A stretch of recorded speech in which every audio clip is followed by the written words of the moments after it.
जय हिंद जय भारत मित्रों, स्वागत है आपका फिर से कृष्णा जीएस वर्ड क्लासेस के ऑनलाइन प्लेटफॉर्म में। मित्रों, आज हम प्रारंभ करेंगे हार्मोन्स या अंतःस्रावी ग्रंथियां। जैसे जीवों में हार्मोन्स मुख्यतः दो प्रकार के होते हैं। एक होते हैं क्या, जीवों के हार्मोन्स, एक होता है पौधों वाले हार्मोन्स। ठीक है, तो सबसे पहले हम अध्ययन करेंगे कि हार्मोन्स होता क्या है। मित्रों देखिए, हमारे शरीर को, हमारे एक प्रकार से बॉडी की बात करते हैं, हमारे शरीर को जो संचालित करने के लिए नियंत्रण समन्वय करने के लिए क्या होती है, तंत्रिका तंत्र होती है। और इन तंत्रिका तंत्र के अलावा जो अन्य सारे कार्यों को हमारे शरीर के, ठीक है ना, जो नियंत्रण समन्वय और विभिन्न कार्यों को संपादित किया जाता है वो क्या कहलाता है, हार्मोन्स होता है। ठीक है, तो लेकिन इससे पहले हम एक चीज और देखते हैं। सबसे पहले हम पादप हार्मोन्स देखेंगे। पादप हार्मोन्स मतलब एनिमल हार्मोन से कुछ अलग होता है। क्यों? क्योंकि देखिए, पादप की जो पौधों की संरचना होती है बहुत अलग होती है ह्यूमन से। ठीक है, इसीलिए सबसे पहले हम पादप हार्मोन्स को देखेंगे। पादप हार्मोन पादप होता है, पास 5 प्रकार का हार्मोन्स होता है पादप हार्मोन्स में। तो देखिए, फिर एनिमल टिश्यू में हम समझेंगे तो सबसे पहले हम क्या समझेंगे कि पादप हार्मोन्स कितने प्रकार के होते हैं मित्रों, 5 प्रकार के होते हैं। अब पादप हार्मोन जंतु हार्मोन से भिन्न होते हैं, बताएंगे क्यों। सबसे पहले हम पादप हार्मोन का अध्ययन कर लेते हैं। वैसे अगर देखा जाए तो पादप हार्मोन जो है, ठीक है ना, ये ग्रीक भाषा का क्या है, ग्रीक भाषा का शब्द है जिसका अर्थ क्या होता है, उत्तेजक पदार्थ। क्या अर्थ होता है, ग्रीक भाषा का शब्द है जिसका अर्थ होता है उत्तेजक पदार्थ। एनिमल में जो होता है, ठीक है ना, जंतुओं में होता है या नलिका विहीन होता है, या रक्त के साथ परिवहन या संचरित होता है और हमारे शरीर की विभिन्न क्रियाओं को नियंत्रित एवं सम्मिलित करता है और विभिन्न भागों से इसका क्या होता है, स्राव होता है। वहीं पौधों में देखा जाए कि पादप हार्मोन्स जो होता है, हमारे पादप हार्मोन्स पौधों की लंबाई बढ़ाने के लिए, मोटाई बढ़ाने के लिए, फलों को पकने के लिए, या कहें कि पत्तियों को छड़ने के लिए, नई पत्तियों लाने के लिए हार्मोन से जिम्मेदार होता है। इसीलिए हम मित्रों देखेंगे कि आज पादप हार्मोन्स, तो दोनों को हम अच्छे तरीके से समझेंगे और जानेंगे। तो सबसे पहले हम जान लेते हैं हार्मोन्स क्या होता है, तो हम जंतु के संबंध में फिर इसका अध्ययन करेंगे। ठीक है ना, अभी हम पादप के संबंध में, पादप हार्मोन्स 5 प्रकार का होता है। कितने प्रकार का होता है, 5 प्रकार का। अब देखिए, पहला होता है क्या, ऑक्जिन। दूसरा होता है क्या मित्रों, जिब्रेलिन।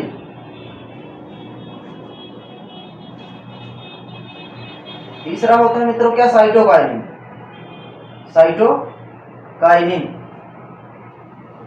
चौथा है मित्रों हमारा, देखिए, पहला है ऑक्जिन हो गया, दूसरा जिब्रेलिन हो गया, तीसरा क्या होगा, साइटोकाइनिन हो गया, और चौथा होगा इथिलीन,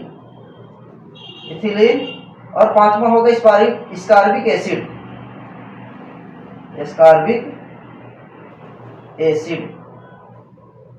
देखिए मित्रों, अब इसको इंग्लिश में क्या है, ऑक्जिन कहेंगे, इसको भी जिब्रेलिन कहेंगे, इसको साइटोकाइनिन, इसको इथाइलिन, और इसको एस्कॉर्बिक एसिड। ठीक है ना। अब देखिए, इसको अगर ट्रिक के माध्यम से याद करें तो कैसे याद करेंगे कि AgCIA,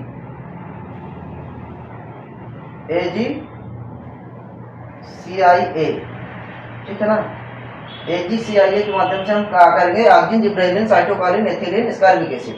मित्रों, ये 5 हार्मोन्स होते हैं। ठीक है, यही हार्मोन्स जो होते हैं पौधों की वृद्धि के लिए, लंबाई के लिए, चौड़ाई के लिए, जैसे हम ऊतक पढ़ाए थे कि ऊतक जो होता है मित्रों, बहुत सारे पौधों में, जैसे पौधों को वृद्धि के लिए ऊतक भी जिम्मेदार होता है, ठीक, लचीलापन के लिए, ये बहुत सारे कार्य होते हैं। इसी प्रकार से हमारे जो हार्मोन्स है तो क्या है, पौधों की लंबाई को वृद्धि करते हैं, मोटाई में वृद्धि करते हैं, फल को पकने में सहायता प्रदान करते हैं, और जो पत्तियों को झड़ने में या नई पत्तियों को लाने में मदद करते हैं। तो सबसे पहले मित्रों हम देखें कौन सा, ऑक्जिन हार्मोन्स। तो ऑक्जिन हार्मोन्स के कार्य क्या होंगे ये पूछा जाता है। ठीक है, ये पहली बात तो ये क्या है, पादप हार्मोन्स है। ठीक है, और ये पौधों की लंबाई को बढ़ाने में योगदान देता है, पौधों की लंबाई में वृद्धि के लिए। क्या मित्रों, देखिए, ऑक्जिन जो होता है सबसे पहला होता है, तो सबसे पहले क्या, पौधा लंबा होता है।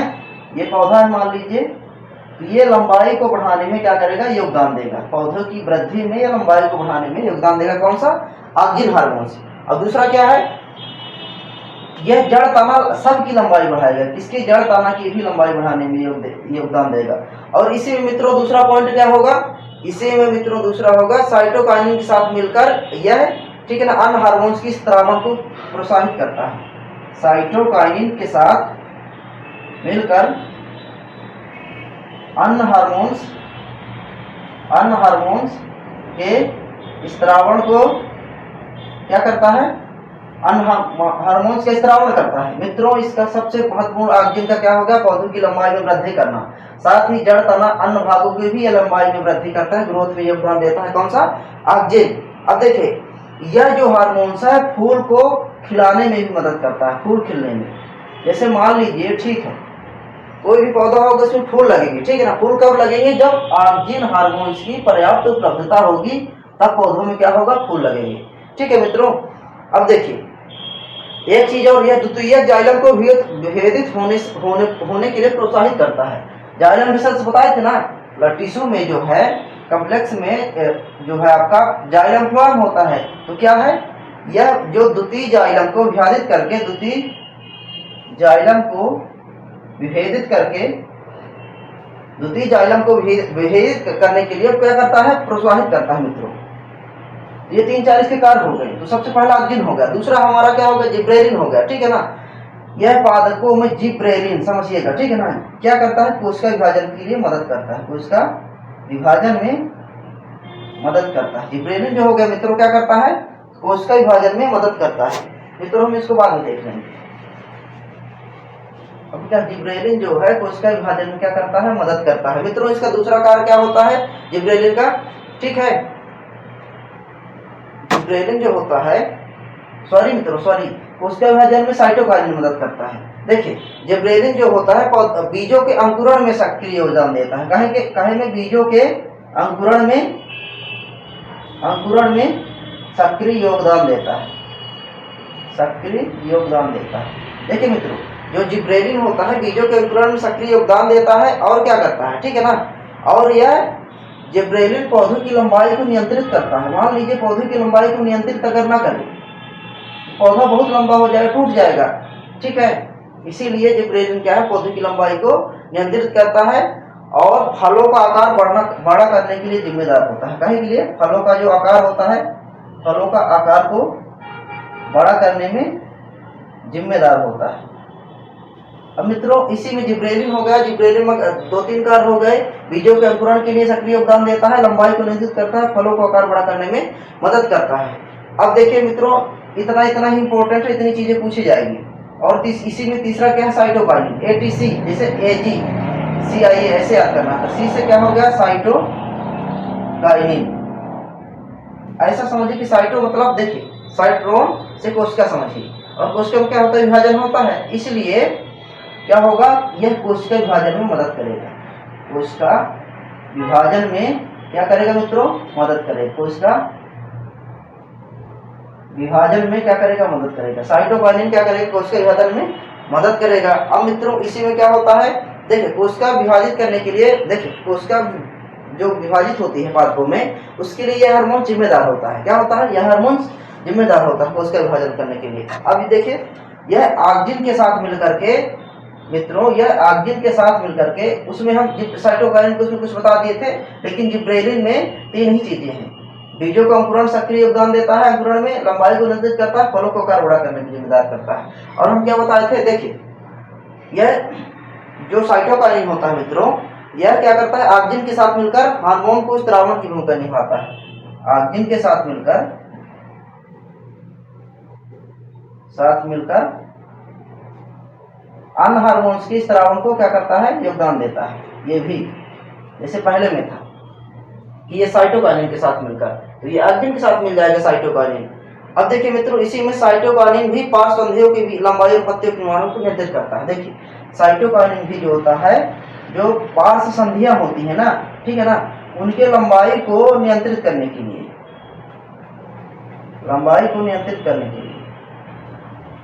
यह हार्मोन साइटोकाइनिन क्या करता है, योगदान देता है। पहला क्या है, कोशिका विभाजन में मदद करता है, ऑक्सीजन के साथ मिलकर क्या करता है, अन्य हार्मोन के स्त्राव में योगदान देता है, और पौधों की जो पार्श्व संधियां होती हैं मित्रों, पौधों की जो पार्श्व संधियां होती हैं उसके और पत्तियों के निर्माण को क्या करता है, नियंत्रित करता है। ठीक है ना मित्रों, ये कौन सा हो गया, साइटोकाइनिन हो गया। अब देखिए अब इसी में इथिलीन होता है।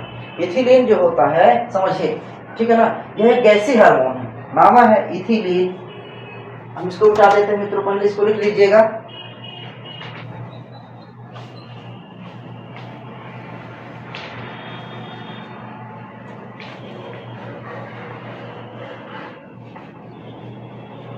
मित्रों हमारा चौथा जो पादप हार्मोन है कौन सा है? इथिलीन। इथिलीन देखिए मित्रों क्या है? इथिलीन क्या है? गैसी हार्मोन है। क्या है? गैसी हार्मोन है। और मित्रों ये करता क्या है? देखिए गैसी हार्मोन है तो पौधों कहते हैं कि टमाटर, एक टमाटर पक जाता है तो अन्य टमाटर भी देख करके अपना रंग बदल लेता है। इसी प्रकार से क्या होता है? उसमें ये हार्मोन है इथिलीन हार्मोन पाया जाता है, ठीक है ना।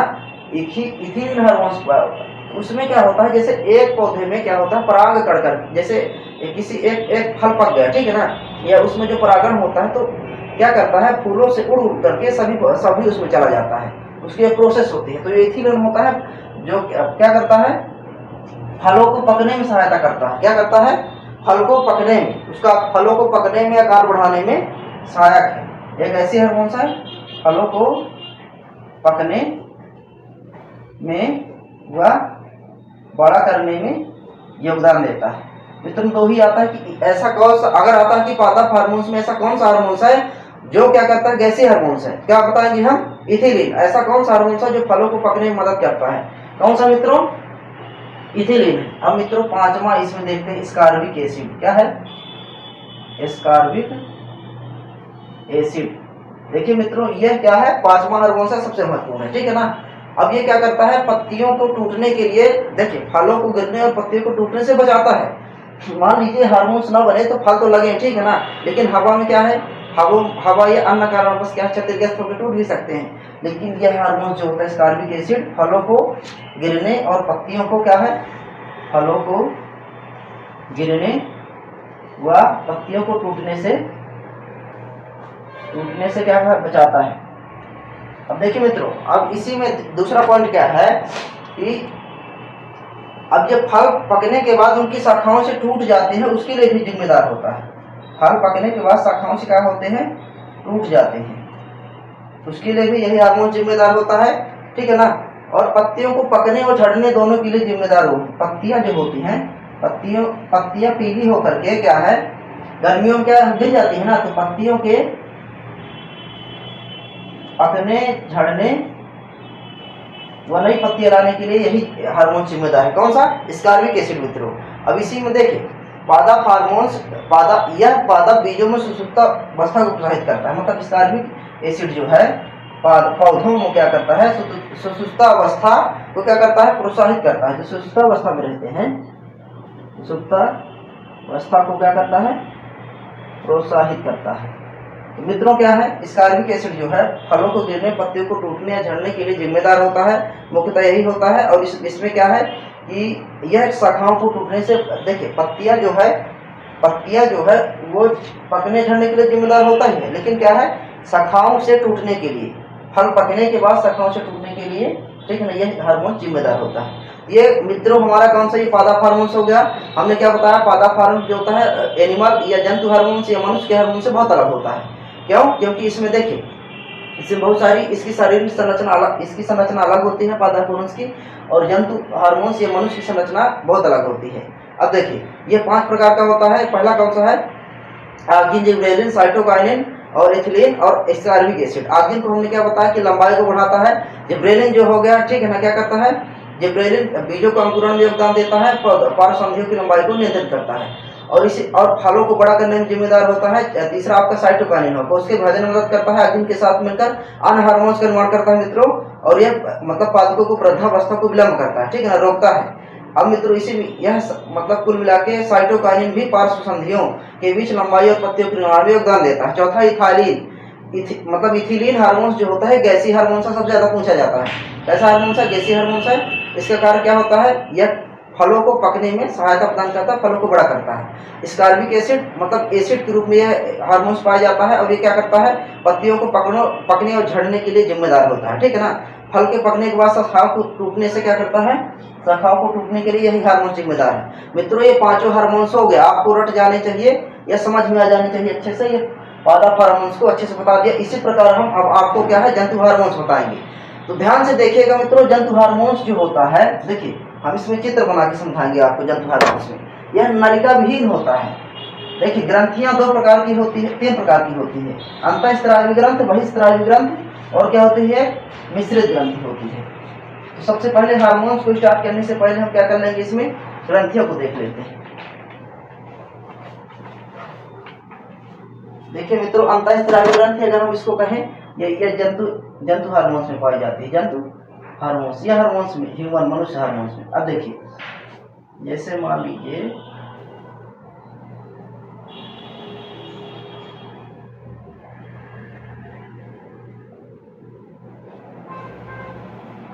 ठीक, ये क्या हो गया, ये क्या हो गया, मानव हो गया। इसमें स्त्री पुरुष हम दोनों का हार्मोन्स एक साथ देखेंगे, कुछ चीजें जो अलग है उसको अलग से देखेंगे। मित्रों देखिए, जो अंतःस्रावी ग्रंथि है जंतु, देखिए यह नलिका विहीन, क्या है, नलिका विहीन ग्रंथि। हमने क्या बताया था, 2 प्रकार की होती है, कौन सी, एक अंतःस्रावी, एक बहिस्रावी। मित्रों जो अंतःस्रावी होती है ग्रंथि वो नलिका विहीन होती है, जो हम जिस ग्रंथि से हमारा ब्लड का सर्कुलेशन होता है वही है क्या, अंतःस्रावी ग्रंथि। इसमें जो हार्मोन्स पाया जाएगा तो ब्लड के साथ क्या क्या घुला रहता है, ठीक है ना, और अलग अलग जगह पर रहता है और विभिन्न कार्यों को करने के लिए जिम्मेदार होता है। देखिए हार्मोन्स क्या है, एक प्रकार से हमारे जो तंत्रिका, जैसे हमारे शरीर को समन्वय और संचालित करने के लिए या नियंत्रित करने के लिए एक क्या होती है, तंत्रिका तंत्र होती है, ठीक है ना। तंत्रिका तंत्र के अलावा हमारे शरीर में जो रासायनिक यौगिक होते हैं, ठीक है ना, उसे क्या कहा जाता है, हम हार्मोन्स कहेंगे। जो रासायनिक यौगिक होंगे उन्हें क्या कहेंगे, हम हार्मोन्स कहेंगे। तंत्रिका, देखिए मनुष्य के शरीर को या पूरे बॉडी को एक नियंत्रित कौन करता है, जैसे हम बोल रहे हैं, हंस रहे हैं, भूख लगती है, प्यास कर लगती है, तो तंत्रिका तंत्र का पूरा काम होगा। उसके अलावा जैसे मान लीजिए हमको गुस्सा आता है तो कई बार क्या है, जैसे हमारा एड्रिनल जो जैसे फियर फाइट, वो जो 3 हार्मोन्स होते हैं एड्रिनल से निकलते हैं, उसके लिए वो जिम्मेदार होते हैं कई बार, ठीक है ना। जैसे पीयूष ग्रंथि मास्टर ग्रंथि हो गई, तो बहुत सारे शरीर को संचालित करने के लिए भी आवश्यकता होती है। इसीलिए मित्रों जो हार्मोन्स होते हैं नलिका विहीन होते हैं, तंत्रिका तंत्र के अलावा जो हमारे शरीर में समन्वय नियंत्रण का कार्य करता है, जो रासायनिक यौगिक होता है हार्मोन्स कहलाता है। अब मित्रों, अब जंतु हार्मोन्स मुख्यतः कितने प्रकार का होता है, 7 प्रकार का होता है। उसमें से देखेंगे कि जो सिर्फ एक हार्मोन अलग है, जनन गोनेट्स जो होता है वो पुरुष और महिलाओं में दोनों में अलग अलग होता है, ठीक है ना। पुरुषों में प्रसारण या ठीक है टेस्टिस में पाया जाता है, और महिलाओं में क्या होता है, ओवम या ओवरी में पाया जाता है वो हार्मोन्स। अब मित्रों जैसे जंतु हार्मोन्स में सबसे पहले जंतु हार्मोन्स का क्या करते हैं, चित्र बना लेते हैं। अब देखिए मित्रों, इसमें देखते हैं हम सबसे पहले कि जंतु हार्मोन्स में जो स्फेनाइल होता है, मनुष्य का कपाल तंत्र होता है, और कपाल तंत्र जो होता है मानव का, और कपाल तंत्र में क्या है, कपाल तंत्र में एक जो हड्डी होती है बीच तालु के और मस्तिष्क के बीच में जो होती है, यहाँ पास क्या होती है, यहाँ स्फेनाइड होती है, ठीक है ना। स्फेनाइड के नीचे जो होता है पीयूष ग्रंथि पाई जाती है, कौन सी, पीयूष ग्रंथि,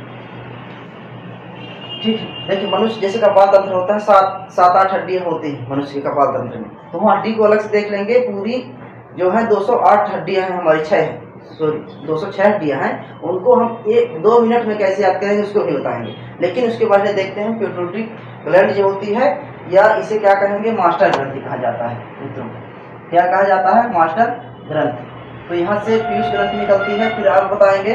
और देखिए गले में जो पाई जाती है एक प्रकार से, ये गले में जो होती है हमारी, ये थायराइड हो गई, थायराइड ग्रंथि, और ये क्या हो गई, पैराथायराइड, पैराथायराइड। देखिए मित्रों, चाहे आपका यूपीएससी का एग्जाम है, पीएससी का एग्जाम हो, चाहे एसआई व्यापम किसी भी एग्जाम हो, साइंस अगर पूछता है, अगर उसमें हार्मोन्स वाला क्वेश्चन आता है तो उससे आपका बन ही जाएगा। क्यों, क्योंकि कंसेप्ट के साथ साथ जितने भी फैक्ट हैं मैं पूरी चीजें आपको बता रहा हूँ। जैसे यहाँ पर क्या हो गई, थायराइड ग्रंथि हो गई गले में, और पैराथायराइड हो गई, ठीक है। वृक्क या किडनी में क्या होती है, कौन सी, यहाँ पास क्या होती है, एड्रिनल ग्रंथि, ठीक है ना, एड्रिनल ग्रंथि हो गई। और मित्रों यहीं पास क्या होता है, यहीं पास जो होता है आगे चल के एक अग्नाशय जो होती है, ठीक है ना। देखिए अग्नाशय जो होता है मुख्य रूप से जो आपका बड़ी आंत होती है उसके ऊपर होता है, ठीक है ना। तो अग्नाशय, और यह क्या है, मिश्रित ग्रंथि, अग्नाशय ग्रंथि। अब देखिए मित्रों, ये क्या हो गई, महिलाओं में जो होता है, तो ये ओवरी में जो हार्मोन्स पाए जाते हैं, ठीक है ना, और पुरुषों में जो हार्मोन्स पाए जाते हैं क्या है, वृषण में पाए जाते हैं या टेस्टिस में। अब देखिए मित्रों, हार्मोन्स की संरचना हमारे शरीर में कुछ इस प्रकार से पाई जाती है।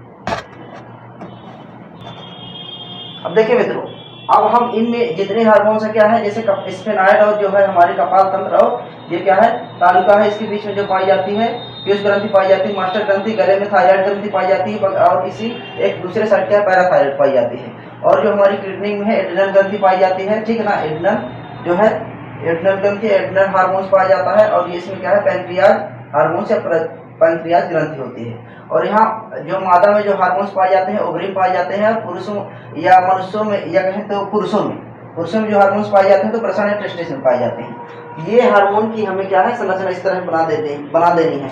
और इसके बाद मित्रों हम क्या करेंगे, इसके बाद हम देखेंगे पीयूष ग्रंथि से जितने भी 7 ग्रंथियां हैं हमारी, ठीक है, उनको हम देखेंगे।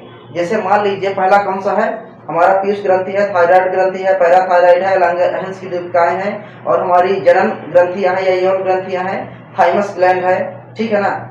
जितने भी है 7 ठो, हम उनको पूरी एक एक तरफ से देखेंगे और व्यवस्थित रूप से समझेंगे कि वास्तव में किस हार्मोन का कार्य क्या होता है, ठीक है ना, कहाँ से निकलता है और उससे कौन सी बीमारी होती है।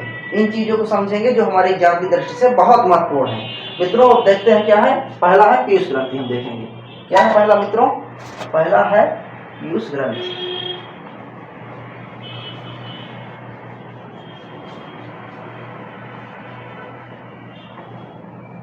अब देखिए मित्रों, जो पीयूष ग्रंथि होती है हमारी पीयूष ग्रंथि होती है, तो पहली बात तो क्या है, इसमें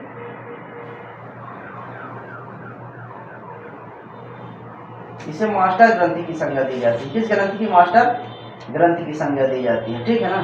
क्यों, क्योंकि यह ग्रंथि होती है तंत्रिका तंत्र के अलावा यह विभिन्न हार्मोन्स को भी नियंत्रित करने में क्या करती है, योगदान देती है। अन्य हार्मोन्स की संचालन में पीयूष ग्रंथि ही योगदान देती है, ठीक है।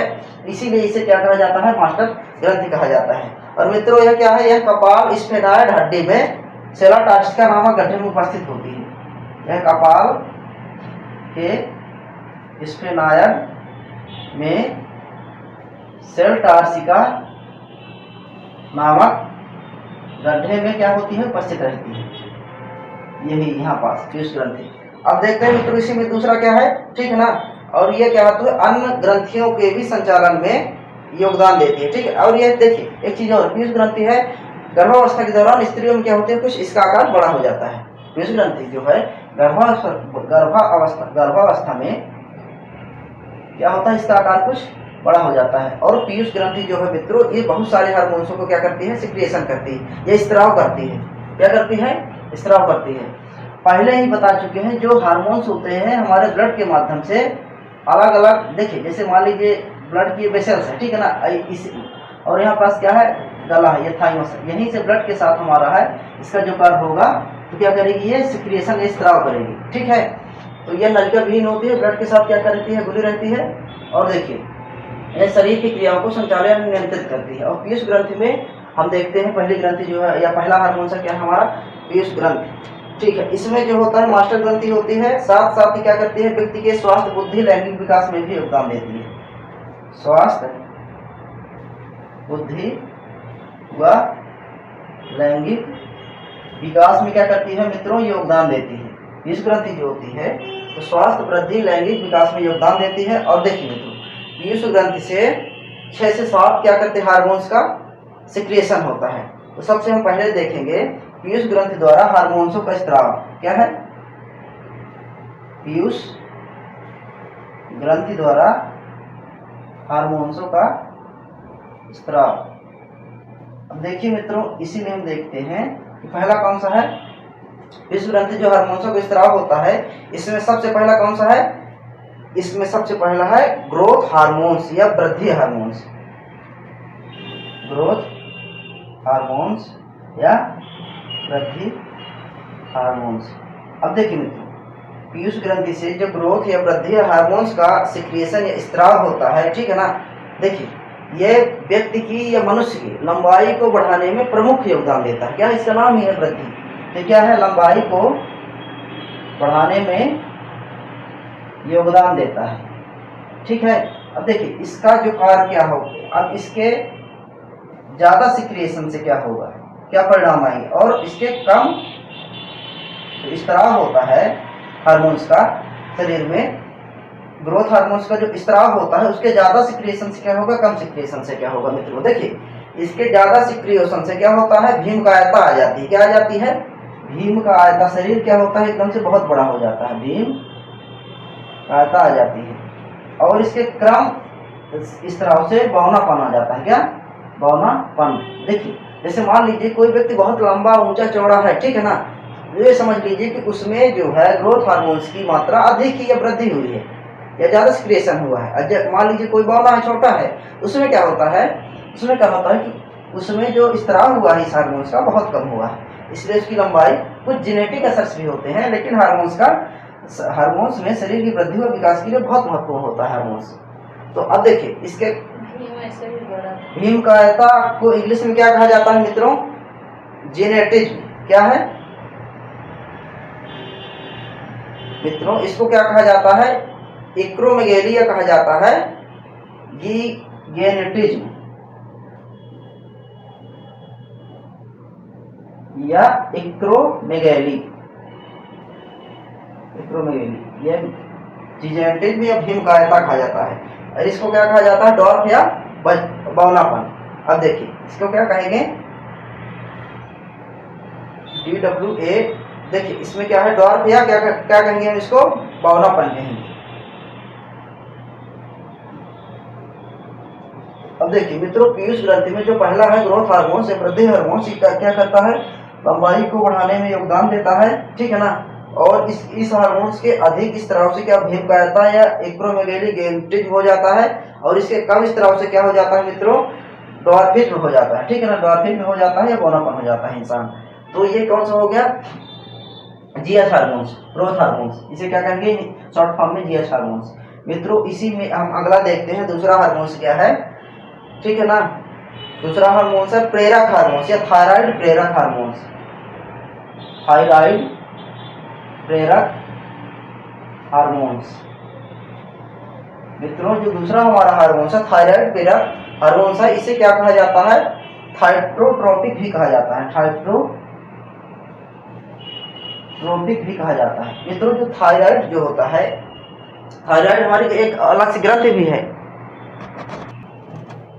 मित्रों, इसे इंग्लिश में स्टिमुलेटेड थायराइड हार्मोन्स STH कहते हैं। क्या, स्टिमुलेटेड थायराइड हार्मोन्स कहा जाता है। क्या कहते हैं इस इंग्लिश में, स्टिमुलेटेड थायराइड हार्मोन्स कहा जाता है इसको, थायराइड प्रेरक हार्मोन्स को। अब देखिए और इसका जो कार्य क्या होता है मित्रों, कि यह क्या करता है, यह हार्मोन्स के थायराइड ग्रंथि के कार्यों को उद्दीपित करता है। क्या करता है, थायराइड हार्मोन्स के कार्यों को क्या करता है, उद्दीपित करता है। और मुख्य रूप से अगर देखें तो हार्मोन्स के स्त्रवण को भी प्रभावित करता है। थायरॉक्सिन हार्मोन्स के स्त्रवण को क्या करता है, थायरॉक्सिन जो हार्मोन्स है ना, हमारा अलग से थायरॉक्सिन हार्मोन्स के स्त्रवण को प्रेरित करता है, ठीक है ना। अब मित्रों यह प्रभावित करता है।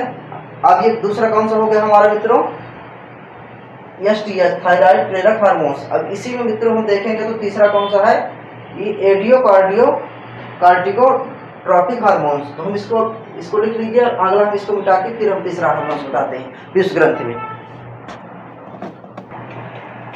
अब मित्रों जैसे पीयूष ग्रंथि में हमने पहला बताया था आपको, क्या है कि पहला क्या है, ग्रोथ हार्मोन्स है, दूसरा क्या है, स्टिमुलेटेड थायराइड, नहीं दूसरा है STH हार्मोन्स, ठीक है।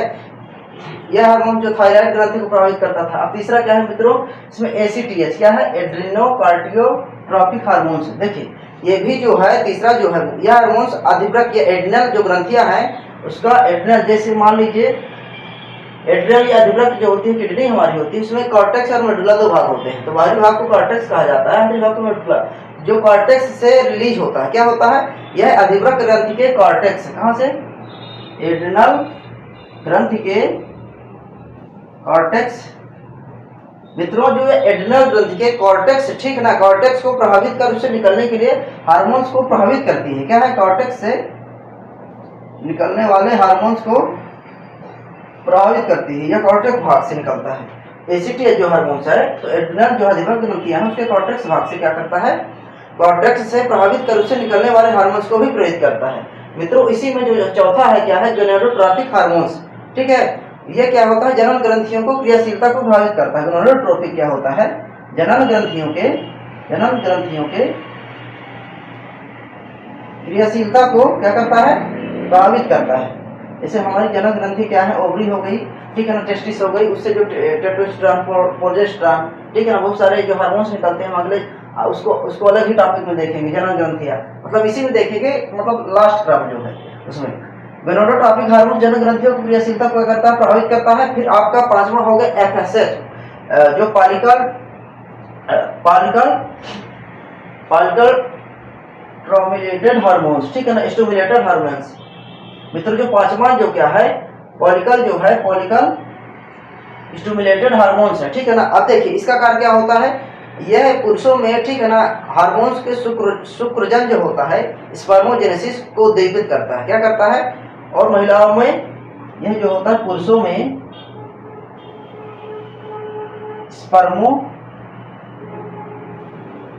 जेनेसिस, और जो महिलाओं में होता है, देखिए पुरुषों में जो होता है, जो स्पर्म्स बनते हैं या हार्मोन्स, उस हार्मोन को स्त्राव कौन सा करता है, एफएसएच करता है, ठीक है ना। और जो महिलाओं में मित्रों होता है, महिलाओं में क्या होता है, एस्ट्रोजन हार्मोन्स होता है, टेस्टोस्टेरोन।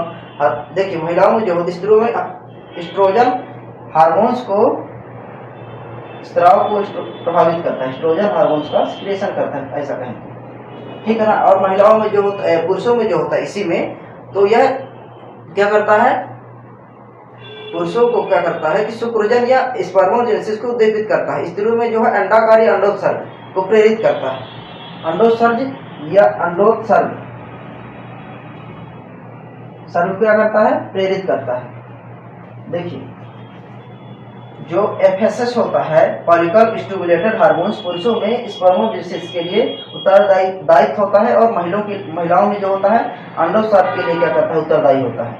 अब मित्रों एलएच या ल्यूटिनाइजिंग हार्मोन्स जो हमारा छठवां है, एलएच या ल्यूटिनाइजिंग हार्मोन्स है, ठीक है ना। अब इसका कार्य क्या होता है मित्रों, पुरुषों में हार्मोन्स के अंतर कोशिकाओं सेल्स में पाया जाता है, ठीक है ना। यह नर हार्मोन्स टेस्टोस्टेरोन को प्रेरित करता है, किसको, यह नर हार्मोन्स, ये है क्या है, जो नर में हार्मोन्स पाए जाते हैं पुरुषों में, टेस्टोस्टेरोन, और जो महिलाओं में जो हार्मोन्स पाया जाता है, क्या, प्रोजेस्टेरोन। महिलाओं में जो नर में क्या करता है, ये टेस्टोस्टेरोन, और महिलाओं में क्या है, एस्ट्रोजन हार्मोन्स को स्त्राव के लिए प्रेरित करता है, टेस्टोस्टेरोन और एस्ट्रोजन। ऐसे समझिए कि एस्ट्रोजन जो महिलाओं में हार्मोन्स पाया जाता है, उसके स्त्राव के लिए ये उत्तरदायी होता है। पुरुषों में टेस्टोस्टेरोन के स्त्राव के लिए ल्यूटिनाइजिंग क्या है, हार्मोन्स उत्तरदायी होता है। अब मित्र देखिए दुग्ध जनक हार्मोन्स, जैसे मान लीजिए गर्भवती महिलाएं हैं, ठीक है ना, या मान लीजिए शिशु है, शिशु के लिए जो माताओं के स्तन में पाया जाता है ल्यूटिनाइड हार्मोन्स, तो वो दुग्ध के लिए उत्तरदायी होता है, ठीक है ना। मित्रों क्या हो जाता है, महिलाओं में पाया जाता है, या बच्चों के लिए, महिलाओं में क्या होता है, दुग्ध के लिए उत्तरदायी हार्मोन्स होता है, ठीक है। ये क्या कहते हैं, दुग्ध जनक हार्मोन्स, इसे हिंदी में कहते हैं, इंग्लिश में कहते हैं लैक्टोजेनेसिस हार्मोन्स, या एलटीएच कहा जाता है। अब मित्रों इसी में आगे देखते हैं मेलानोसाइट्स, ठीक है। मेलानोसाइट्स जो होता है आपका, मेलानिन नामक का क्या, देखिए प्रत्येक मनुष्य में मेलानिन नामक का क्या पाया जाता है, वर्णक पाया जाता है। समझिए इसका कार्य क्या होता है, ये मेलानिन नामक जो वर्णक होता है, यही क्या करता है, मनुष्य के कलर को निर्धारित करता है, जिसके आधार पर हम कहते हैं कि ये बहुत ज्यादा गोरा है, ये काला है, ठीक है ना। तो क्या मतलब मान लीजिए किसी मनुष्य में मेलानिन नामक वर्ण जो है ज्यादा है, तो क्या होगा, सांवला होगा या काला होगा। और मेलानिन नामक जो वर्णक होता है उसकी मात्रा अगर कम होती है तो क्या होता है, गोरा होता है, ठीक है ना। या गेहूं रंग का या कहीं तो ठीक है व्हाइट होता है, तो ये मेलानिन नामक वर्ण ही डिसाइड करता है कि किसी व्यक्ति का कलर क्या होगा, ठीक है, कलर को निर्धारित करता है, काला या गोरा को। अब देखिए वेसोप्रेसिन है लास्ट में एक हार्मोन, ये क्या होता है, मुख्य रूप से अंदर की जो ग्रंथियां होती हैं इनको क्या होती है, संकुचन के लिए, सिक्रेशन के लिए जिम्मेदार होता है। जैसे मान लीजिए मूत्र वाहिनियों में होती है, ठीक है ना, जो वेसल्स पाई जाती है, ग्रंथियां होती हैं, उनके लिए तो वेसोप्रेसिन हो गया। तो देखिए मित्रों, पीयूष ग्रंथि जो होती है हमारी मास्टर ग्रंथि इसीलिए कहलाती है कि अन्य सारे हार्मोन जितने होते हैं उनको भी सिक्रिएशन या संचालन के लिए जिम्मेदार होती है। भले अलग से हम थायराइड है हमारे पास अधिपक, एड्रेनल है, पैराथायराइड है या थाइमस है, ठीक है ना, या गोनेट्स या जनन ग्रंथियां हैं, लेकिन देखिए ये भी क्या है, उनके सिक्रिएशन में पीयूष ग्रंथि क्या करती है, योगदान देती है। इसीलिए इसको मास्टर ग्रंथि की संज्ञा दी गई है। पहला क्या है, ग्रोथ हार्मोन्स है, दूसरा क्या है, एसटीएच हार्मोन्स है, ठीक है ना, ग्रोथ हार्मोन्स है, स्टिमुलेटेड एसटीएच हार्मोन्स है, ठीक है। और तीसरा क्या है आपका एसीटीएच है, चौथा क्या है जीएच है, पांचवा एफएसएच, छठवां एलएच, सातवां है दुग्धजनक हार्मोन्स इलेक्ट्रोजेनेसिस, ठीक है, आठवां है मेलानोसाइट प्रेरक हार्मोन्स, आपका है नौवां है वेसोप्रेसिन है। मित्रों ये पीयूष ग्रंथि के जितने भी हार्मोन्स है खत्म हो गए। अब हम दूसरी थायराइड ग्रंथि देखेंगे या पैराथायराइड ग्रंथि देखेंगे, उसमें देखेंगे उससे कौन कौन सी थायरॉक्सिन से कौन कौन से हार्मोन्सों को संचालित करता है, कार्य क्या होता है इसका। अब देखिए मित्रों, अब दूसरा हार्मोन सिस्टम क्या है, अंतःस्रावी ग्रंथि में जो दूसरा जंतु हार्मोन है हमारा क्या है, थायराइड हार्मोन्स या थायराइड ग्रंथि है। इसे हिंदी में क्या है, आवर्त ग्रंथि कहते हैं। क्या, आवर्त ग्रंथि। अब देखिए मित्रों, ये क्या होता है, हमारे श्वास नली जो है, ठीक है ना, हमारे श्वास नली और ट्रेकिया के मध्य थायराइड जो पाई जाती है, थायराइड ग्रंथि पाई जाती है, ठीक है ना। और इसी स्थिति पर गले पर जो होता है थायराइड हार्मोन का सिक्रिएशन होता है। क्या होता है, देखिए यह मनुष्य की जो ग्रंथि होती है द्विकुंडलित रचना होती है। यह ग्रंथि क्या करती है, श्वास नली और ट्रेकिया के दोनों तरफ, श्वास नली जो होती है ट्रेकिया के दोनों तरफ क्या करती है, दोनों तरफ लैरिंक्स के नीचे स्थित रहती है। यहाँ पर लैरिंक्स होता है, लैरिंक्स होता है, और ये श्वास नली और ट्रेकिया के नीचे, श्वास नली और ट्रेकिया के नीचे लैरिंक्स के आसपास थायराइड ग्रंथि क्या होती है, पाई जाती है। अब देखिए मित्रों, थायराइड ग्रंथि जो होती है, ठीक है ना, इसके कम सिक्रिएशन और ज़्यादा सिक्रिएशन से भी कई रोग होते हैं, ठीक है ना। और ये मुख्य रूप से क्या करती है, अंतःस्रावी ग्रंथि है, दो पालियों में बटी होती है, और ये श्वास नली के दोनों तरफ स्थित होती है। एक तरफ थायराइड होती है, दूसरा एक तरफ थायराइड, दूसरी तरफ पैराथायराइड होती है। एक तरफ थायराइड होती है, इस तरफ क्या होती है, ये ग्रंथि पैराथायराइड, इसको हम अलग से देखेंगे, थायराइड। अब देखिए मित्रों, जो हमारी आवर्त या थायराइड ग्रंथि होती है, ठीक है ना, ये थायरॉक्सिन नामक हार्मोन का सिक्रिएशन करती है। कौन सा, थायरॉक्सिन नामक हार्मोन्स का क्या करती है, स्राव या सिक्रिएशन करती है। अब देखिए मित्रों, यह हार्मोन्स बहुत महत्वपूर्ण है, ठीक है ना। यह हमारे कोशिकीय श्वसन की गति को तीव्र करता है, ठीक है, समान वृद्धि विशेषता। देखिए ये क्या करता है, हमारी कोशिकीय श्वसन गति को तीव्र करता है। और क्या करता है, ये हमारे हृदय हो गया, बाल हो गया, ठीक है ना, यह क्या हृदय हो गया, बाल हो गया, हड्डियां हो गए, इनके विकास के भी ये योगदान देता है। हृदय, बाल, हड्डियों के विकास में भी क्या करता है, योगदान देता है। देखिए थायराइड जो होती है गले में पाई जाती है, थायरॉक्सिन नामक हार्मोन का स्राव होता है, ये हमारी कोशिकीय श्वसन गति को क्या करती है, प्रभावित करती है। हृदय, बाल, हड्डियों के विकास में भी क्या करता है, योगदान देता है। मित्रों, यह पीयूष ग्रंथि द्वारा स्रावित होने वाले हार्मोन्स के साथ सहयोग करती है। क्या करता है, जल संतुलन को नियंत्रण। पीयूष ग्रंथि में भी थायरॉक्सिन हार्मोन का क्या होता था, संचालन होता है। तो ये पीयूष ग्रंथि के साथ क्या करता है, पीयूष ग्रंथि के साथ थायरॉक्सिन हार्मोन क्या करता है, थायरॉक्सिन हार्मोन का सिक्रिएशन करके क्या करता है, जल संतुलन का भी कार्य करता है।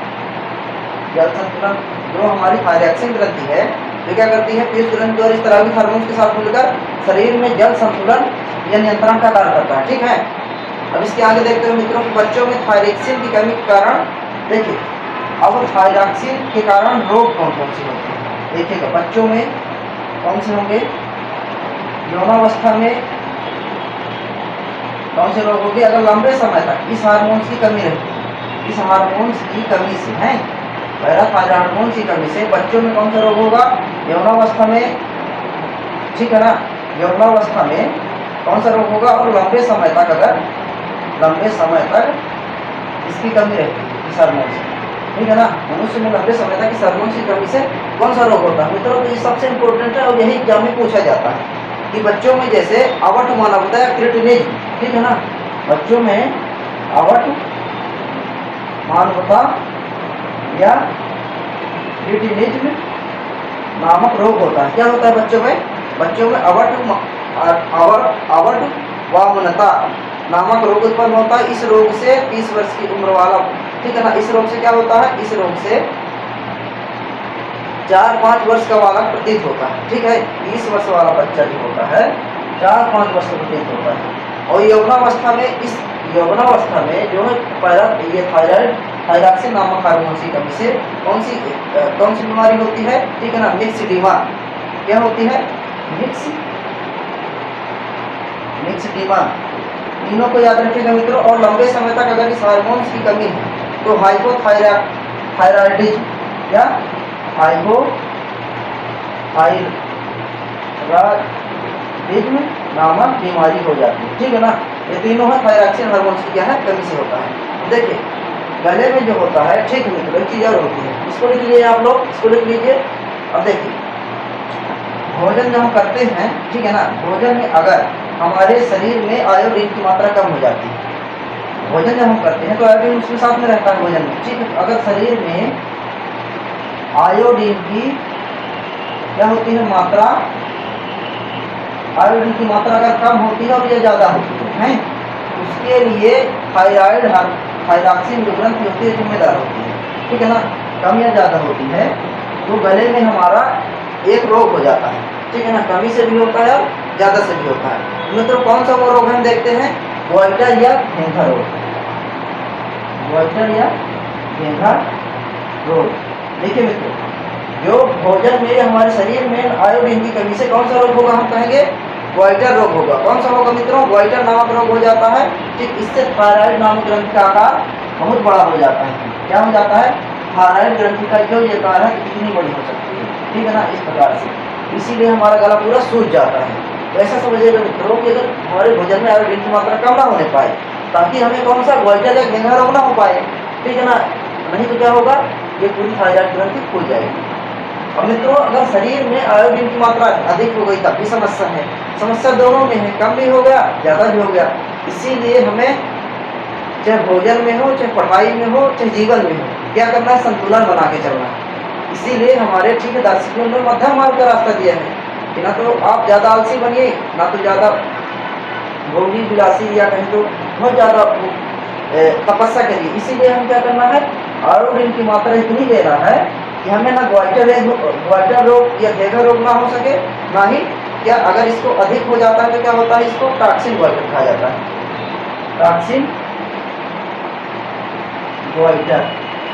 देखिए मित्रों अगर थायराइड ग्रंथि का आकार बड़ा हो जाता है, ठीक है ना, अधिक से टॉक्सिन गोइटर नामक रोग हो जाता है। और इससे देखिए क्या हो जाता है कई बार कि थायरॉक्सिन के अधिक्य के कारण आँख सूज जाती है। क्या होती है? आँख सूज जाती है और जो आपका नेत्र कोट होता है बाहर निकल आता है, ठीक है ना। इसे क्या कहा जाता है? इसे क्या कहा जाता है? एक्सोप्लेमिक गोइटर कहा जाता है, ठीक है ना। एक चीज़ और है इसमें मित्रों, ये हमारी थायराइड ग्रंथि कंप्लीट हो गई। इससे जो भी क्वेश्चन आएंगे हमसे बन जाएंगे, ठीक है। एक बार हम रिवीजन करा देते हैं। थायरॉक्सिन हार्मोन जो होती है गले में पाई जाती है, ठीक है ना। श्वास नली वर्ड ट्रेचिया के नीचे लैरिंक्स होता है, उसके आसपास पाई जाती है और ये उसकी श्वसन गति को प्रभावित करती है और जो है, ठीक है ना, और हमारे हृदय बाल हड्डियों के विकास में भी योगदान करती है। यूथ ग्रंथि के साथ मिल करके जल संतुलन का नियंत्रण करती है, जल संतुलन का कार्य करती है। बच्चों में ये थायराइड ग्रंथि जो थायरॉक्सिन हार्मोन है उसके कम स्त्राव के कारण अवट मानवता हो जाता है, क्रिटिनिज्म हो जाता है। यौनावस्था में एगोवस्था में मिक्सडीमा हो जाता है और लंबे समय तक इस हार्मोन्स की कमी का थायरॉक्सिन कौन सा रोग होता है मित्रों? हाइपोथायरिज्म होता है। अब देखिए अब भोजन में जैसे आयोडीन की कमी अधिकतर से क्या हो जाता है? कमी से गोइटर घेंघा हो जाता है, अधिकतर से क्या हो जाता है? टॉक्सिन गोइटर हो जाता है।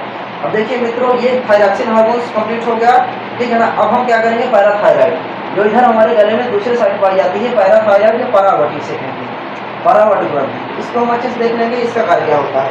इसका कार्य इसी तरह है लेकिन इससे थोड़ा अलग है, हम इसको अच्छे से देखेंगे मित्रों फिर से। अब देखिए मित्रों दूसरा हमारा कौन सा है? परावटी या पैराथायराइड ग्रंथि। जैसा हम पहला देख चुके हैं, क्या थायराइड ग्रंथि देख चुके हैं या अवट ग्रंथि, या ये भी क्या है? गले में पाई जाती थी। अब देखिए इसका कार्य भी एक बार और देख लेते हैं, रिवीजन करा देते हैं। श्वास नली ये क्या है? कोशिकी श्वसन की ग्रंथि को क्या करता है? हमारे तीव्र करता है। यह हमारे श्वास नली या ट्रेकिया लैरिंक्स के पास पाया जाता है। दूसरे साइड पैराथायराइड ये परावटी ग्रंथि कहलाती है, ठीक है। यह क्या करती है? यह पीयूष ग्रंथि के साथ मिलकर जन संतुलन का कार्य करती है, हमारे हृदय बाल और हड्डियों के विकास में योगदान देती है। इसकी कमी से बच्चों में आवाटुमाना होता है, क्रेटिनिज में यौनावस्था में मिक्सडीमा लंबे समय तक हाइपोथायराइड की बीमारी हो जाती है। इसमें जो शरीर में भोजन में शरीर के मान लीजिए भोजन में आयोडीन की मात्रा अधिक हो जाती है तो टॉक्सिन गोइटर हो जाता है, कम से गोइटर एक घेंघा रोग हो जाता है। मित्रों फिर से रिवीजन कराते हैं, परावर्तित ग्रंथि देखते हैं। परावर्त ग्रंथि जो होती है यही मटर के दाने के समान होती है, इसी थायराइड के बगल में पाई जाती है और यह इसका मुख्य कार्य क्या होता है, यह पलयुक्त ग्रंथि है और ठीक है ना, थायराइड ग्रंथि के पीछे स्थित रहती है और क्या करती है, देखिए यह 2 हार्मोन्स का स्त्राव करती है। ठीक है, 2 हार्मोन्स का स्त्राव करती है परावर्त ग्रंथि, लेकिन यह कैल्शियम और फास्फोरस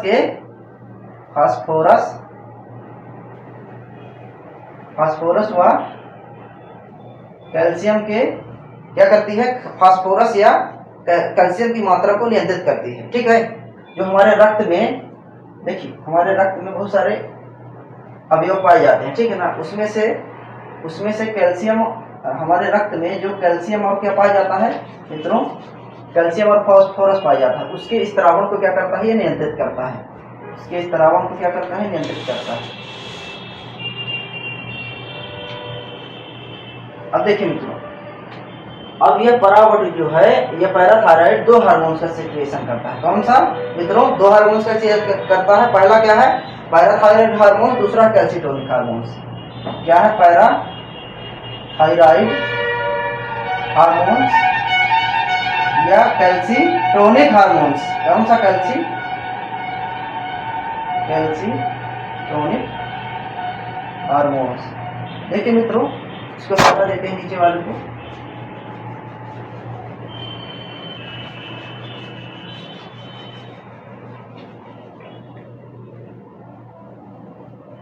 देखिए अब क्या है, पैराथायराइड जो हार्मोन्स है, रक्त में अगर कैल्शियम की मात्रा क्या होती है, अगर रक्त में कैल्शियम की मात्रा कमी होती है तो ये क्या करता है, कैल्शियम की मात्रा की पूर्ति करता है।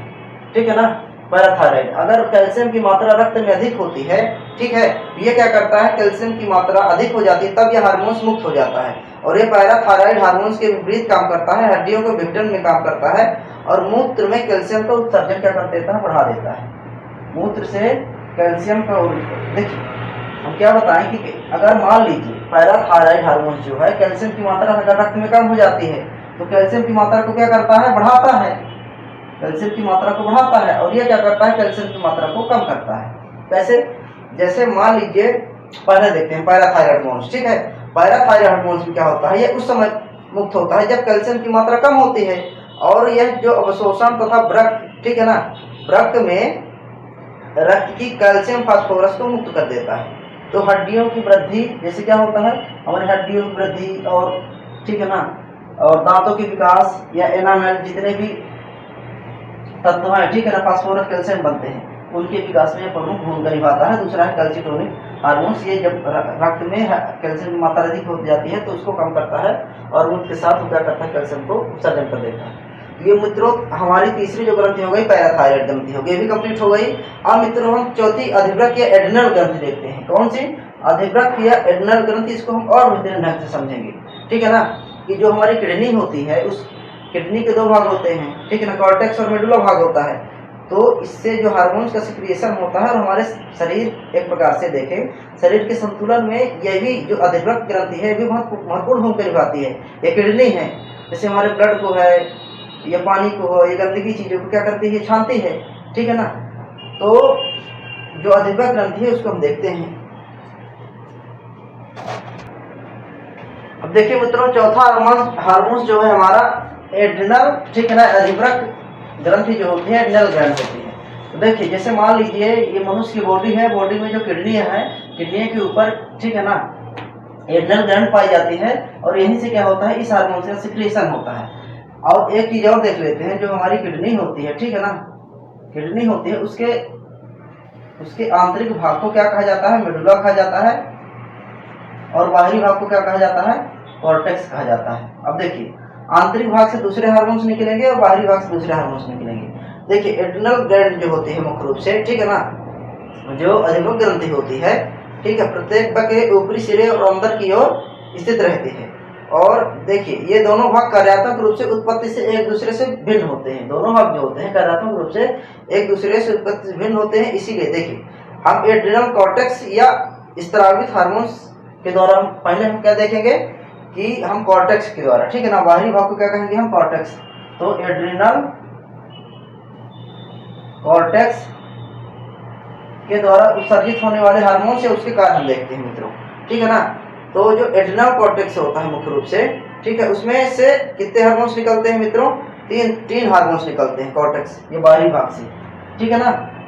एड्रिनल कॉर्टेक्स से कितने हार्मोन्स निकलते हैं, 3 हार्मोन्स निकलते हैं। जैसे जीसीटी पहला कौन सा है, इसमें तीनों हम देख लेते हैं। जीसीटीएच पहला कौन सा होगा मित्रों, जीसीटीएच। दूसरा का होगा एमसीटीएच। अब देखिए और तीसरा का होगा सेक्स कार्डियो एससीटीएच हो गया, एचसीटीएच, ठीक है ना, या एससीटीएच हम कर सकते हैं। देखिए मित्रों ये क्या हो गया, ग्लूकोकार्डियोट्रोपिक हार्मोन्स हो गया। क्या हो गया, ग्लूकोकार्डियोट्रोपिक हार्मोन्स। जो जीसीटीएच हो गया ग्लूकोकार्डियोट्रोपिक हार्मोन्स हो गया, या प्रोटीन लिपिड हुआ ग्लूकोज की सिंथेसिस। ये क्या करता है, प्रोटीन मित्रों, ये प्रोटीन वसा व ग्लूकोज का सिंथेसिस करता है, ये संश्लेषण करता है। देखिए मित्रों जो जीसीटीएच हार्मोन्स होता है, ठीक है ना, ये प्रोटीन लिपिड व ग्लूकोज की सिंथेसिस करता है। और जो एमसीटीएच हो गया मिनरलोकार्डियोट्रोपिक हार्मोन्स, ठीक है। दूसरा कौन सा हो गया मित्रों, मिनरलोकार्डियोट्रोपिक हार्मोन्स हो गया आपका। दूसरा कौन सा हो गया मित्रों, और इसको हम देखते हैं अच्छे से मित्रों। जो हमारा दूसरा एमसीटीएच मिनरलोकार्डियोट्रोपिक हार्मोन्स, ठीक है। देखिए कार्डियो लगा है तो कॉर्टेक्स क्या है, किडनी का बाहरी भाग कॉर्टेक्स कहलाता है, इसे सभी में कार्डियो लगा है। अब देखिए कॉर्टिकोइड्स ट्रोपिक हार्मोन्स, ये क्या होता है मुख्य रूप से शरीर में हमारे क्या करता है, जैसे मान लीजिए नर्वस सोडियम कैल्शियम आयन की मात्रा को क्या करता है, नियंत्रित करता है। सोडियम हो गया, ठीक है ना, सोडियम हो गया, कैल्शियम पोटेशियम की मात्रा को नियंत्रित करता है। और देखिए मित्रों दूसरा चीज क्या होता है, जो मिनरलोकार्डियोट्रोपिक हार्मोन्स होता है, इसका मुख्य कार्य वृक्क नलिकाओं के द्वारा लवण को पुनः अवशोषण करना। क्या, वृक्क नलिकाओं द्वारा जो किडनी में नलिकाएं पाई जाती है उसके लवण को पुनः क्या करता है, अवशोषण करता है। और दूसरी चीज क्या होती है इसमें, ठीक है, अन्य शरीर में अन्य जो लवण है, खनिज लवण है, उनको भी क्या करता है, ये नियंत्रित करता है। मान लीजिए शरीर में इसके प्रभाव के द्वारा क्या होता है, मूत्र के द्वारा पोटेशियम जो होता है फास्फेट की अधिक मात्रा उत्सर्जन कर देता है, ठीक है। और जैसे सोडियम क्लोराइड या जल की मात्रा का उत्सर्जन होता है इससे। जैसे मान लीजिए शरीर में सोडियम पोटेशियम इन सब की मात्रा अधिक है, ठीक है, तो उनको क्या करता है, मूत्र के द्वारा क्या कहता है, उसको उत्सर्जित करता है, निकालता है। तो ये हार्मोन्स एमसीटीएच इसके लिए जिम्मेदार होता है। अब जैसे अब तीसरा क्या है, लिंग हार्मोन्स, ठीक है ना, ये शरीर में यौन आचरण या बाल, ये बहुत सारी चीजों के लिए क्या करता है, ये उनको नियंत्रित करता है। तो मित्रों जो तीसरा हार्मोन जो हमारा हो गया, क्या हो गया, ठीक है, महिला और पुरुषों में दोनों में पाया जाता है, ठीक है ना, यौन संबंधी क्रियाओं या के लिए यह हार्मोन जिम्मेदार होता है, एससीटीएच। तो एड्रिनल, देखिए जो एड्रिनल ग्लैंड हो गए इसमें 2 होते हैं, कॉर्टेक्स और मेडुला। तो एड्रिनल कॉर्टेक्स जो होता है हार्मोन्स, उसके 3 भाग हो गए, जीसीटीएच, एमसीटीएच और एससीटीएच। इनको हम देखते हैं मित्रों। अब हम अगला देखेंगे क्या, अब मेडुला में देखेंगे कि जो मेडुला ग्लैंड्स होती है उसमें कौन कौन से हार्मोन्स पाए जाते हैं मित्रों। उसमें भी 3 हार्मोन्स पाए जाते हैं, उसको भी हम देख लेते हैं। अब देखिए मित्रों इसमें जो एड्रिनल ग्लैंड के आंतरिक भाग जो होता है मेडुला होता है, तो इसे भी हम एड्रिनल मेडुला इसमें द्वारा जो स्रावित हार्मोन्स होते हैं, ठीक है ना, जो किडनी में होती है, एड्रिनल द्वारा मेडुला में स्रावित हार्मोन्स के हम कार्य देखेंगे, प्रकार देखेंगे। तो एड्रिनल मेडुला द्वारा जो स्रावित हार्मोन्स 2 प्रकार के होते हैं, एड्रिनेलिन या नॉन एड्रिनेलिन। इसे हम कहेंगे एपिनेफ्रिन व नॉन एपिनेफ्रिन। अब देखिए मित्रों जो देखिए वृक्क की क्रियात्मक इकाई क्या कहलाती है? नेफ्रॉन कहलाती है। बताए थे ना, वृक्क की या किडनी की क्रियात्मक इकाई नेफ्रॉन कहलाती है। इसीलिए एपिनेफ्रिन जुड़ गया नॉन एपिनेफ्रिन। तो एड्रिनल जो ग्लैंड एड्रिनलिन जो होती है, ठीक है ना, और इसके द्वारा मुख्य रूप से 3 प्रकार के क्या करते हैं हार्मोन्स का, इसे 3F हार्मोन्स की संज्ञा दी जाती है। इससे 3 हार्मोन्स का सिक्रिएशन होता है, जैसे फियर, फाइट और तीसरा क्या है, फाइट, लाडो उडो भागो, ठीक है ना। ये 3F हार्मोन्स जो होते हैं बहुत इंपॉर्टेंट होते हैं। जो अगर पूछता है कहाँ से निकलते हैं, तो एड्रिनल मेडुला द्वारा स्रावित होते हैं ये, और एड्रिनलिन के अंतर्गत आते हैं। 3F हार्मोन्स होते हैं, फियर, फाइट और फ्लाइट। देखिए, और दूसरा इसमें क्या है मित्रों, नॉन एपिनेफ्रिन हो गया, ठीक है ना। नॉन एपिनेफ्रिन क्या करता है, यह एपिनेफ्रिन के प्रभाव को क्या करता है, कम करता है, ठीक है। जैसे इसका ज्यादा सिक्रिएशन ना कर पाए ये, इसीलिए क्या करता है, एपिनेफ्रिन के प्रभाव को क्या करता है, कम करता है। अब देखिए मित्रों, जैसे एड्रीसेन हो गया, ठीक है ना, इसे एड्रीनलिन हो गया, ठीक है ना। और इसे यह हार्मोन्स मेडुला द्वारा स्रावित हार्मोन्स का अधिकांशतः भाग इसी द्वारा होता है, ठीक है ना। मेडुला द्वारा जो हार्मोन्स का स्रावित होता है अधिकांशतः भाग इसी से स्रावित होता है, ठीक है। और ये क्या करता है, जैसे हमारे डर को, क्रोध को, मानसिक तनाव को, इन सब चीजों को क्या करता है, नियंत्रित करने का कार्य करता है। जैसे मान लीजिए हम बहुत ज्यादा डर गए, ठीक है ना, भय में आ गए, मानसिक तनाव में आ गए, इसको क्या करता है, अत्यधिक स्रावित होने लगता है, ठीक है ना। तो व्यक्ति फिर गलत कदम उठाने लगता है। जैसे मान लीजिए इसका ज्यादा आपके अंदर स्त्राव होने लगे, ठीक है ना, तो ये तो आप डर जाएंगे किसी चीज से, भय खा जाएंगे, मानसिक रूप से अस्वस्थ हो जाएंगे। तो यह क्या करता है, यह हार्मोन्स इसके सिक्रिएशन के लिए जिम्मेदार करता है। और यह हार्मोन जो नॉन एड्रेनलिन हो गया, इसको रोकने के लिए क्या करता है, ठीक है ना, प्रमुख भूमिका निभाता है इस हार्मोन्स को रोकने के लिए, नॉन एड्रेनलिन या नॉन एपिनेफ्रिन। अब देखिए मित्रों, क्या होता है कि एड्रिनल के अल्प स्त्राव से क्या होगा, ठीक है ना। जैसे एडिशन रोग हो जाएगा, कांस रोग हो जाएगा, टुंसिन रोग हो जाएगा, एडिशन, कांस, ये बहुत सारे रोग हो जाते हैं इसके अल्प स्त्राव से। अब देखते हैं मित्रों, ये हो गया हमारा अधिवृक्क या एड्रिनल ग्लैंड्स, ये भी कंप्लीट हो गई। अब हम देखते हैं दूसरी कौन सी देखें, अब लगभग पांचवी कौन सी ग्लैंड है हमारी मित्रों, अग्नाशय, ठीक है ना, ये पैंक्रियाज के हैं। तो अग्नाशय की लैंगर है, इसका द्विकाय होती है, उनसे जो हार्मोन्स का स्रावित होता है, अग्नाशय की लैंगर हैंस द्विकाय जो होती हैं, उससे जो हार्मोन्स का, या हम कहें इंग्लिश में मित्रों क्या कहेंगे इसको, अग्नाशय को पैंक्रियाज कहेंगे, ठीक है। अब मित्रों देखिए, इससे 3 प्रकार के हार्मोन्स का स्रावण होता है, ठीक है ना। अल्फा, इसमें देखिए, इसमें जो सेल्स होती हैं, तो क्या इसमें alpha beta cells, alpha beta gamma 3 cells पाई जाती हैं। और देखिए मित्रों, जो अग्नाशय की लैंगर है, इसके द्विकाय होती है जो हमारे शरीर में, ठीक है ना, हल्के पीले रंग की विसरित ग्रंथि होती है। किस रंग की, पीले रंग की विसरित ग्रंथि होती है। अमाशय एवं डुडेनम के मध्य पाया जाता है। अमाशय मतलब ये जो हो गया, ठीक है ना, ये यहाँ पास पाई जाएगी डेडनम, ये बड़ी आंत का भाग है डेडनम, ठीक है ना।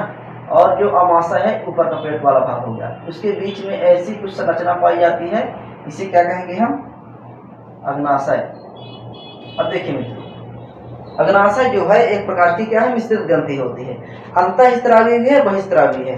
अगर एग्जाम्स में आपके क्वेश्चन आता है कि ऐसी कौन सी ग्रंथि है जिसमें दोनों अंतःस्रावी और बहिस्रावी गुण पाए जाते हैं, ऐसी कौन सी ग्लैंड है जो मिश्रित ग्लैंड है, ये मिक्स्ड ग्लैंड है, हम क्या कहेंगे मित्रों, अग्नाशय, ठीक है ना, क्या कहेंगे, अग्नाशय ग्लैंड। तो अब देखिए मित्रों, इसी में अग्नाशय ग्लैंड जो होती है 3 प्रकार, इसमें लैंगर हैंस द्विकाय होती है, उसमें 3 प्रकार की सेल्स होती है। 3 प्रकार की सेल्स से क्या होता है, हार्मोन्स का स्राव होता है। तो पहला जो कौन सा होगा हमारा, अल्फा सेल्स हो गई, कौन सी हो गई हमारी, अल्फा सेल्स हो गई, दूसरी है बीटा सेल्स, और तीसरी हो गई हमारी, कौन सी हो गई, तीसरी हो गई गामा सेल्स। तीसरी कौन सी हो गई मित्रों, गामा सेल्स, गामा सेल्स। अब देखिए मित्रों कि इनमें से निम्नलिखित हार्मोन्स का स्राव होता है। जैसे हमारी अल्फा सेल से ग्लूकोज नामक हार्मोन्स का स्राव होता है, ठीक है ना, यह ग्लूकोज के सिक्रिएशन के लिए जिम्मेदार होता है, ठीक है ना, और ग्लूकोज के उत्पादन में वृद्धि करता है। जैसे अल्फा सेल्स हो गई हमारी, जिसमें ग्लूकोज, इसमें क्या होता है, ग्लूकागान नामक हार्मोन्स का सिक्रिएशन होता है, ठीक है ना। और हमारे शरीर में ग्लूकोज की मात्रा कम होने पर यह सेल्स क्या करता है, ग्लूकोज की मात्रा को बढ़ाता है। और दूसरा क्या होगा, बीटा सेल्स। देखिए बीटा सेल्स में जो है तो यह इंसुलिन नामक हार्मोन्स का स्त्राव होता है। कौन सा, इंसुलिन। बीटा सेल से इंसुलिन नामक हार्मोन्स का स्त्राव होता है मित्रों। और हम देखते हैं आगे।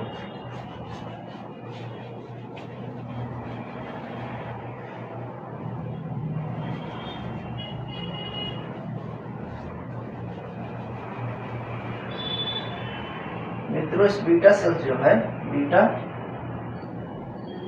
सेल जो है हमारी, उससे क्या है, इंसुलिन नामक हार्मोन्स का क्या होता है, स्त्राव होता है।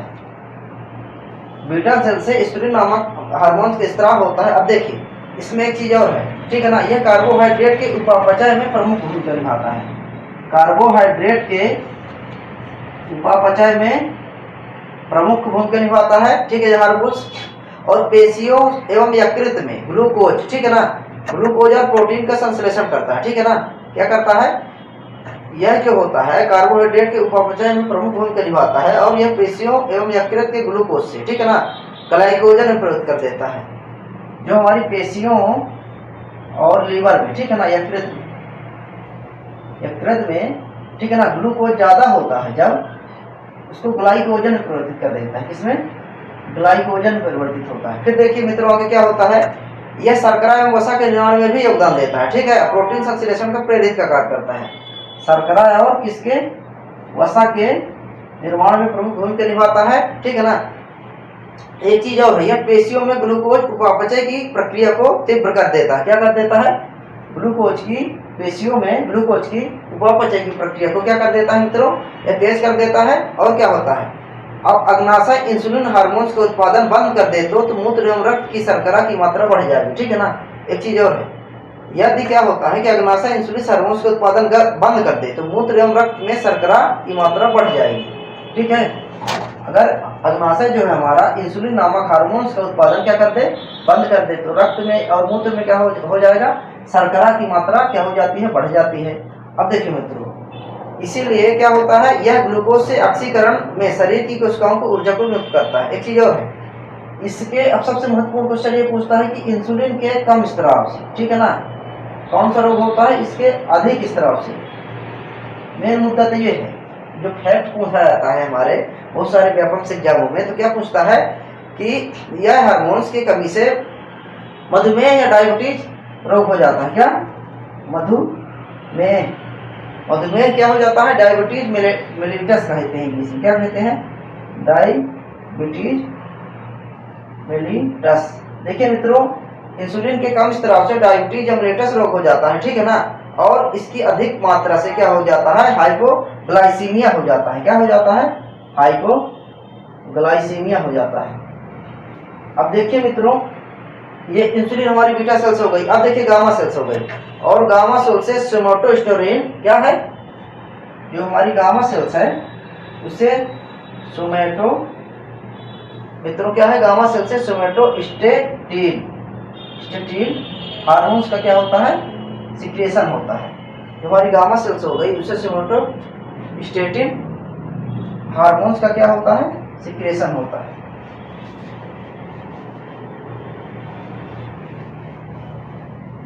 अब देखिए मित्रों, इसका कार्य क्या होता है, यह भी देखिए, यह हार्मोन्स पॉलीपेप्टाइड्स होता है। क्या होता है, पॉलीपेप्टाइड्स।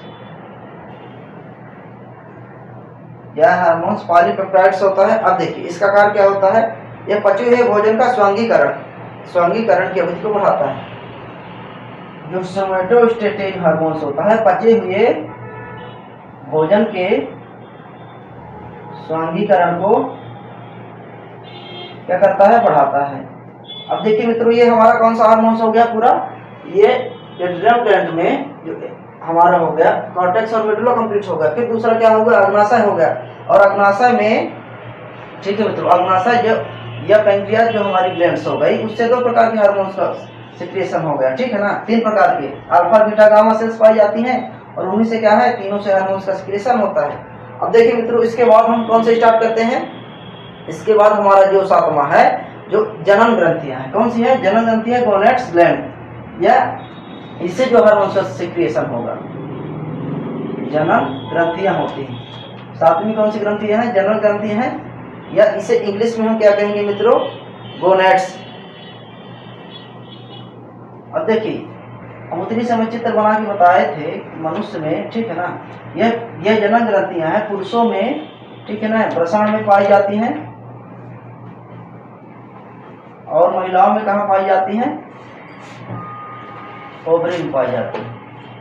अब देखिए मित्रों, इसी से पुरुषों से, इसी से दोनों से हार्मोन्स का क्या होता है? सिक्रिएशन होता है।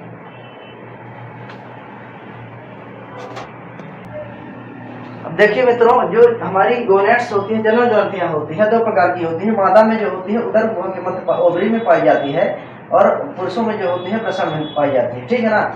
अब देखिए जो मादा में उदर होती है, इससे 3 प्रकार के हार्मोन्स, जैसे प्रोजेस्टेरॉन होता है, प्रोजेस्टेरॉन नहीं, एस्ट्रोजन हो गया, प्रोजेस्टेरॉन हो गया, रिलैक्सिन हो गया, 3 प्रकार के हार्मोन्सों को इससे ओवरी से क्या होता है? स्त्राव होता है।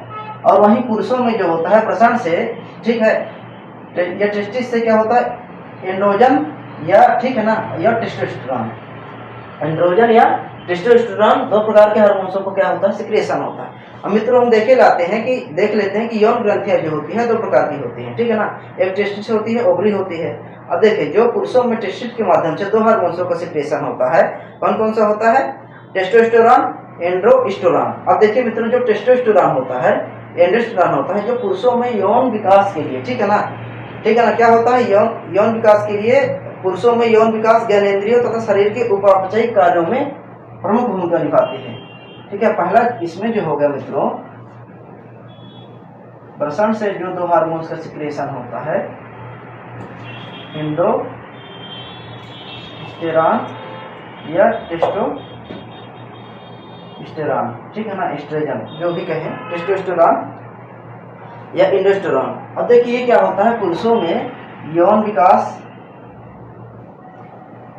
ठीक है, यौन विकास, या कहें हम कि शारीरिक उपापचयिक कार्यों या ज्ञानेंद्रियों या अन्य कार्यों में योगदान देता है, ठीक है। अब ये जो 2 हार्मोन्स होते हैं, इसी में देखते हैं मित्रों कि अब जो मादा में होता है, ठीक है ना, ओवरी, ठीक है ना, ओवरी में ये हार्मोन्स का सिक्रिएशन होता है, इसे निम्बाशय हिंदी में कहेंगे। इससे भी मुख्य रूप से 2 ही हार्मोन्स का सिक्रिएशन होता है, तीसरा रिलैक्सिन भी है, लेकिन इन एस्ट्रोजन या एस्ट्रोजन और दूसरा क्या हो गया मित्रों? प्रोजेस्टेरॉन। अब देखिए मित्रों, एस्ट्रोजन जो होता है, इसका कार्य क्या होता है? मुख्य रूप से यह किशोरावस्था, क्या होता है? लड़कियां जब किशोरावस्था में बढ़ जाती है, ठीक है ना, तो यह यौन परिपक्वता को बढ़ाता है। क्या करता है? यह यौन परिपक्वता को प्रभावित करता है। और जो स्त्रियों में या लड़कियों में, ठीक है ना, स्तन विकास या शारीरिक में, मतलब शरीर के बालों की संख्या में कमी, ठीक है ना, या कहें तो जननांगों में बालों का विकास, ठीक है, या उनकी महामारी या म्यूटेशन को प्रभावित करता है। क्या करता है? ये यौन परिपक्वता को बढ़ाता है, या जननांगों में बालों का विकास, ठीक है, या क्या करता है? मुख्य रूप से महामारी या म्यूटेशन को क्या करता है? म्यूटेशन को प्रारंभ करता है, या इसके प्रारंभ करने में एस्ट्रोजन का प्रमुख योगदान होता है। अब देखिए मित्रों, जो प्रोजेस्टेरॉन होता है, ठीक है ना, क्या होता है? जब महिलाएं गर्भ धारण करती हैं और जिस समय क्या होता है, बच्चा होता है, ठीक है ना, जब डिलीवरी होती है, उस समय बहुत पेन होता है, ठीक है ना, और यही जो हार्मोन्स है, ठीक है ना, उस समय उसका सिक्रिएशन होता है, या गर्भ धारण के बाद, ठीक है ना, बच्चे के होने के लिए प्रोजेस्टेरॉन बहुत महत्वपूर्ण हार्मोन्स है, ठीक है। और देखिए एक चीज और, यह दोनों हार्मोन्स की अनियमितता के कारण, अगर किसी महिला में दोनों हार्मोन्स का क्या है? अनियमित है, उससे बहुत सारी समस्याओं का सामना करना पड़ता है। जैसे रजिस्ट्राल या मेंस्ट्रुएशन अनियमित हो जाती है, चेहरे पर पीठ पर बाल आ जाते हैं, बहुत सारी चीज़ों को, मोटापा बढ़ जाता है। इसीलिए ये हार्मोन्स, कहते हैं हार्मोनल डिसबैलेंस हो गया, इसीलिए हार्मोन्स को बैलेंस करके रखना है। और मित्रों, ये हमारा हार्मोन्स वाला पूरा टॉपिक कंप्लीट हो गया। धन्यवाद। हम चाहेंगे कि इसको अच्छे से आप देखें, पढ़ें और समझें, ठीक है। जय हिंद, जय भारत।